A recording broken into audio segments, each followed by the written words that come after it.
special Ween webinar today.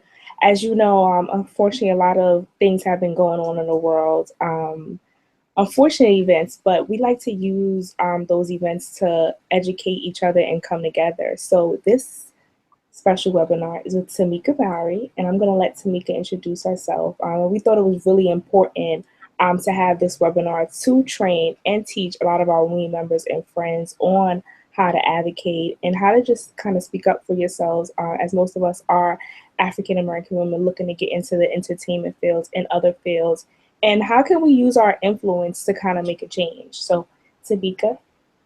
Hi, thank you so much, Raven, and to all the Ween ladies who will have an opportunity to watch this, and other folks who will be visiting.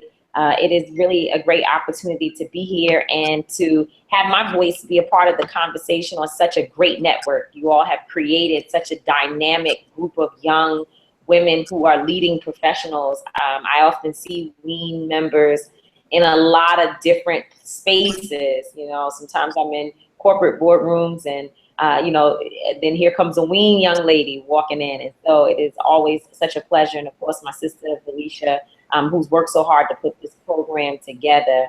I have almost a 20-year history in the civil rights and social justice arena.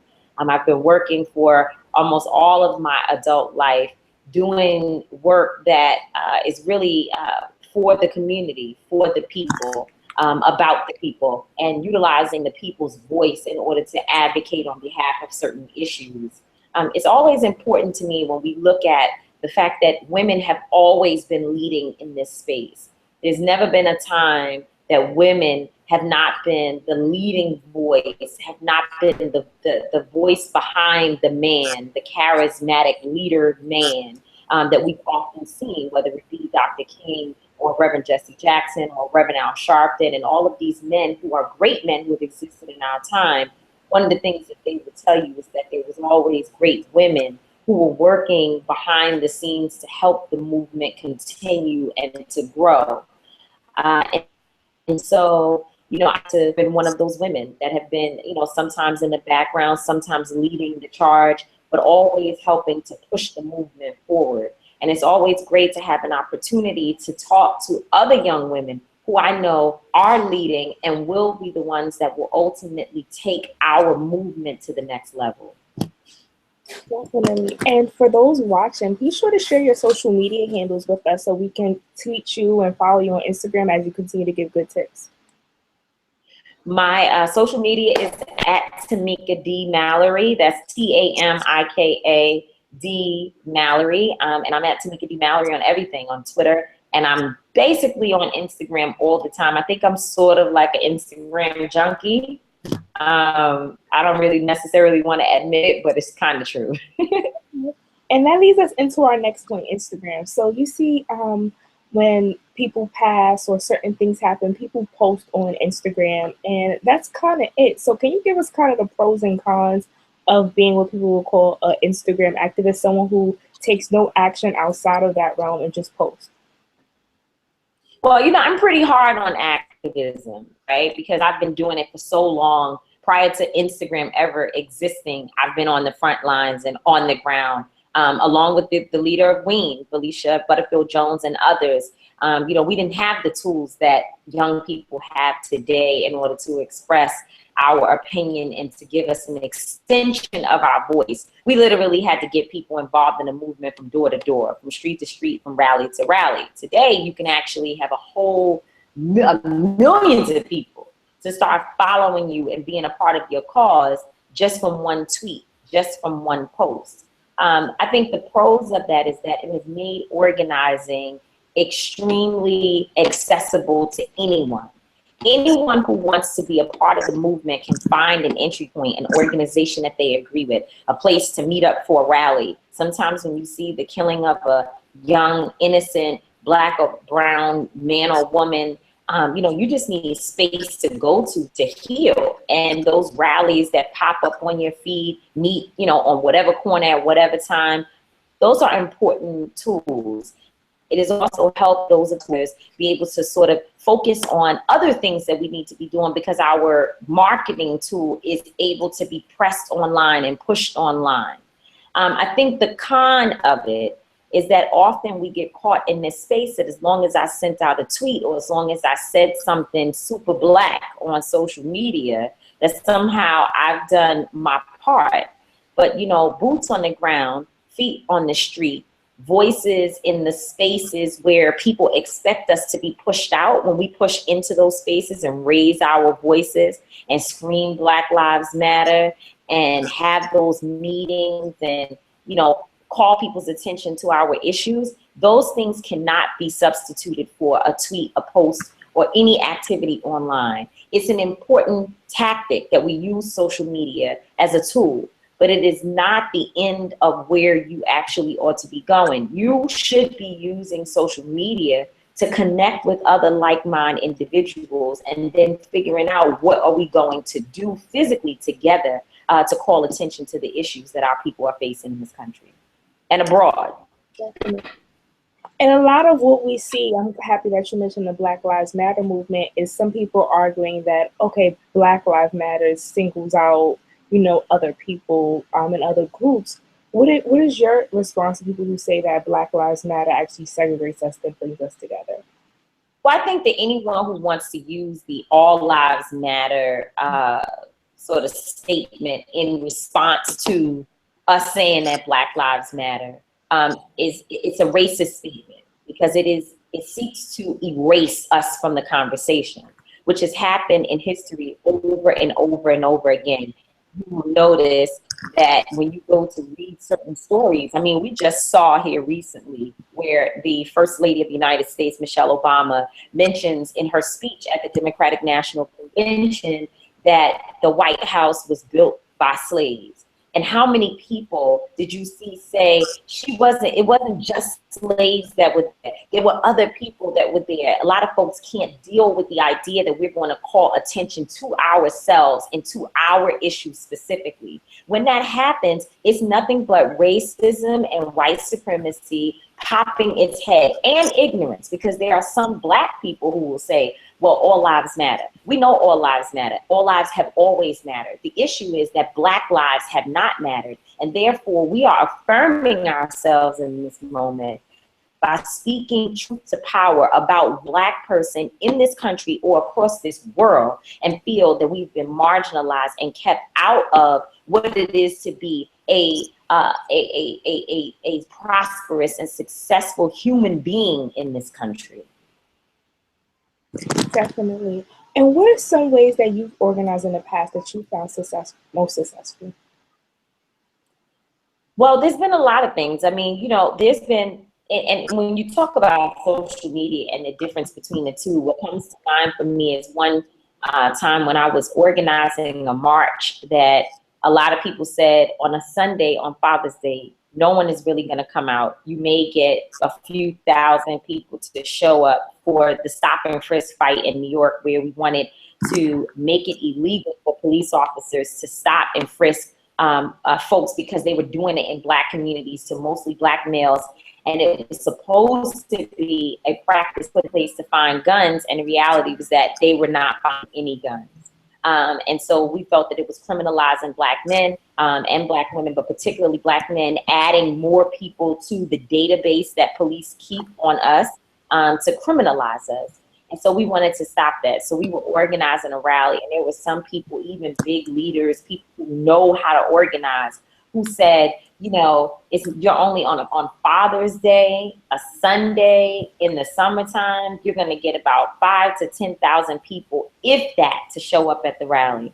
And we were sitting around trying to use social media, having conference calls, doing all the things that are sort of the new way of organizing. And at some point, I just remember sitting down with a crew of people, and we said, we're going to the street. We're going to the housing developments. We're going to the blocks. We're going to 125th Street. We're going to Brooklyn. We're going to the barbershops. We're going to the hair salons. We're going to the nail salons. We're going to the bus stops. And we're going to talk to our people face to face. And there were 50,000 people who marched with us down Fifth Avenue because of the work that we did, ground on the ground, boots on the ground. And so when you say what organizing models have I used, things that have worked in history still work for me. I use social media, but I do not substitute that for the human touch of me talking to my brothers and sisters. Mhm.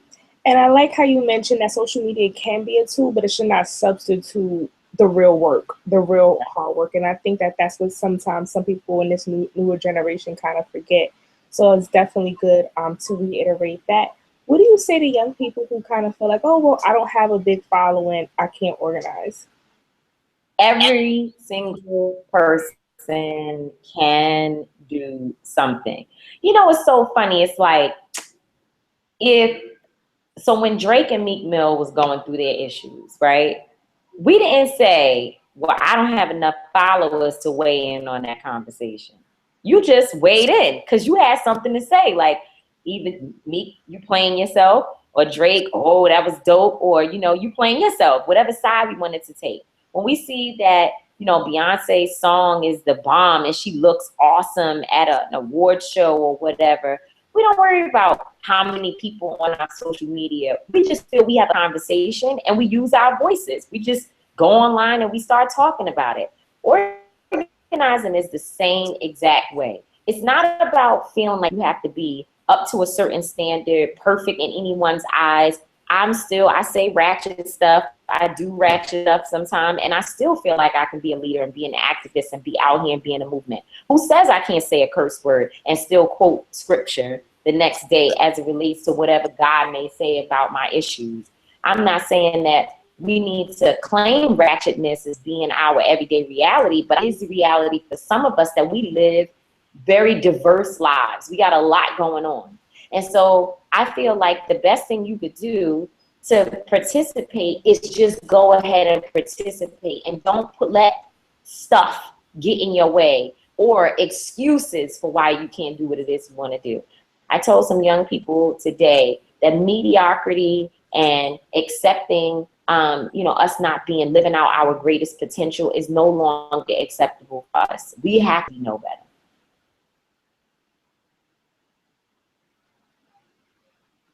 Very true. That's such a great point. And now tell us a little bit more for those who don't know about the Justice League and what you guys do and how people can get involved. About Justice League, the actual cartoon characters, well, they're superheroes. They're not so much cartoon characters. They probably get me for saying that. That's wrong. But they are superheroes, and they look like cartoon characters.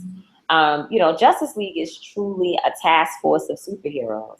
It's a lot of people who are basically under the age of 40 who have been involved in the movement from so many different ways. And when I say movement, people are like, what does that mean? See, there you go, using those words that keep certain people out. Well, these are folks that movement for them could just be helping people in their building to get better at whatever, to organize, to take out the new leadership in the management office because there hasn't been heat, there hasn't been water, there hasn't been the things that they need.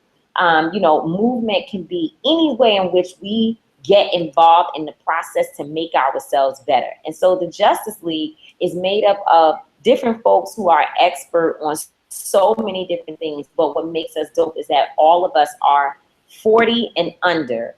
And it's so funny because there's at least 2 people who are about to age out. And I'm just laughing, thinking to myself, they're probably going to watch this and go, well, what's that supposed to mean for me?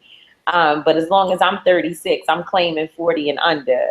And so it's a bunch of folks who come together and we work really hard to do work for the community. We were in Flint, Michigan, dealing with the water crisis. We got all collected supplies from the community and went down there with truckloads of water and all different types of supplies. We've been marching, we've been fighting against police brutality. We still have parties. We do a lot of great things together, but at the end of the day, we go home knowing that we've done something to help our brothers and sisters, and we're not what the old movement looks like, although we will be there probably soon. So how can people get involved and sign up and be a part of the movement or learn more about the movement? So I would say that folks who are watching this would probably want to start out by going to our social media so you can find out a little bit more about what we do. And that would be going on Instagram to at NY Justice League, at NY Justice League, and also on Twitter the same, at NY Justice League. And then also there's information there in the bio where you can click to become more involved, to sign up, to be in touch with us. And you know, we add you to the list all of our work. We add you to the list. We send you a blast telling you what day we're going to be on what street doing what protest or what community activity. You show up and you get to work. And even a new person who joins us just for the first time is as valuable as someone who's been there since the beginning. And what do you say to young people who feel like there's so many causes they want to advocate for, whether it's stop and frisk or education or Flint or police brutality? What do you say to people who kind of just feel overwhelmed about all the different causes and wanting to maybe pick a cause or two to start? Well, I think that a lot of the overwhelming feeling comes from us trying to do too much at once and also trying to do things on our own. I think that if you get yourself involved and connect with other people who are doing things. I'm involved in a lot of issues. Gun violence is a big issue for me that I'm very involved with. I got a crew that does gun violence work. I have a crew that does police brutality work. I have a crew who do young women work like Ween. And I pop around and get involved and donate my money, time to all of these different things because it helps feed my spirit that I'm doing something with all the different things that I believe in. But what I don't do is walk into Ween or Erica Ford's office at Life Camp that deals with gun violence in Southeast Queens or any other organization, everything, because I can't. I have to go in, learn, donate my time, give what I can. And I think that's what you should do. Whoever is sitting watching this saying, I care about, so it's so many things happening in my community. I think you can only be an expert and a boss at a few of them. Only a few of them can you really try to be an expert at. But you can lend your time, support, money, and your resources, your prayers, and your love to all the issues that you care about. Definitely. And what do you say to those who kind of, because they feel overwhelmed, their silence? What are some pros and cons about staying silent as an African American or female or male when these issues arise?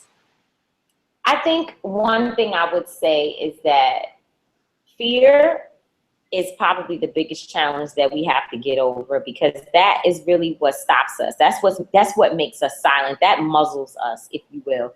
It makes you say, you know what, I'm not going to say anything. It's just like having the real cute dude in school or a cute girl in school. And you see them and you're like, man, maybe he likes me. I know I like him, but I'm not going to say nothing because, if I speak up, and he doesn't like me or she doesn't like me, I might get embarrassed. And a lot of times we approach the movement and our issues like that, like, wow, if I go over there and walk up to those super smart people, or if I try to get involved and I haven't really been doing this, they might look at me a certain way. Only idiots will do that because all of us should know as leaders that we need new voices and new energy. So being silent is not hurting just you. It's hurting your whole community. It's hurting your family. And ultimately, you are needed. Your voice is needed. I deal with people every day that don't really know politics. They don't really know a lot of things, but their voice is important to me because the things that they don't know and the things that they say to me help me think of another perspective aside from being around the same people I talk to all the time. Because those people, if they had the answers, we would have already accomplished the problem, dealing with the problem. So I need to talk to people who come from a different perspective, which means your voice is important. Definitely, definitely. And I think that's a good point that no matter how old or how young or how involved or how not involved, everyone has a skill set that you can bring to the table, whether it's social media, whether it's your two followers that you're then following, then they're bringing to coming to the march as well. Thank you so much. We really appreciate it. And then lastly, for people looking to kind of organize their friends on their own before kind of going out to the public, what's some advice that you can give to them on how to just organize a family and friends on a cause? Well, let me just say, you said, your two followers. I can tell you that there's been times when I've organized rallies and I show up and there's no one there except those two people, and I'm really, really excited that just those two people showed up. So those two followers make a big difference. And that leads right into your last question, is that your small group of people can be organized, but trying to organize by yourself for yourself is no longer the way we have to go. We've got to figure out who else is doing what it is that we're interested in and link ourselves. So if I have two people and I find out that Raven is doing something, I'm going to bring my two people to Raven's thing with her two people. And now we have 6 people with me, my 2, your 2, and Raven. And that's the way that we have to look at it, is how can we build power together versus us trying to keep everything in our own little space. Listen, the bottom line is that Black people in this country, Black and brown people, but specifically Black people and Black men, are dying at a rate that is out of control. We no longer have the time nor the luxury of working in our own little silos. Our unity is going to be the most important thing that we can figure out. We can figure out how to change the world, how to pass legislation, how to raise money, how to send all of our kids to school. But if our kids come home to an ununified community, we have failed. We have not done our job. So that is what organizing has to be about today. Organizing 101 must be, how do I make sure that whatever work I'm doing is unity? Unity is at the root of it. And thank you so much for your time. Any last words today for our followers, just on advocacy or just on any remarks on current events that's going on right now? I would just say that we are who we've been waiting on. There's no one coming. There's no Superman. There's nobody coming to solve our problems, which is why we made ourselves our own Justice League. We are the superheroes. You are the superhero. Whatever challenges you face in your community can be solved by 1, 2, 3, 4, 5 of you getting together and making a decision. Then no longer will you sit by and just watch things happen. You're going to make things happen. Perfect. Thank you so much. And guys, make sure you're following us at Ween online on both Twitter and Instagram and Facebook for more webinars. And if there's anyone you would like to see or more questions you have for Tamika, please be sure to tweet her and Instagram her and follow her as well. And follow the New York Justice League. Thank you so much for your time today and these great tips. Thank you.